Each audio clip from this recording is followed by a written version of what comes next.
বৃত্তের ভিতরে কিভাবে এই ধরনের সূর্যোদয়ের দৃশ্য আঁকতে হয় চলুন দেখি। প্রথমে বৃত্তের ভিতরে একটি এভাবে সোজা টান দিতে হবে। এরপরে এখান থেকে এই পর্যন্ত এবং নিচে 1 2 এভাবে টান দিতে হবে।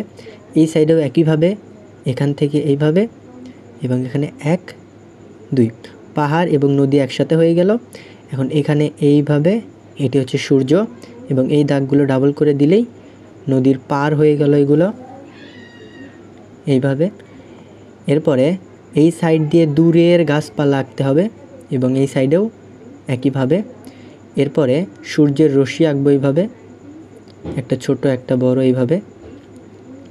এরপরে উপরে কিছু পাখি আঁকবো। এরপরে এর মাঝে এইভাবে কিছু পাথর আঁকবো এবং হয়ে গেল সুন্দর একটি দৃশ্য। ভিডিওটি কেমন লাগলো অবশ্যই কমেন্ট করে জানাবেন।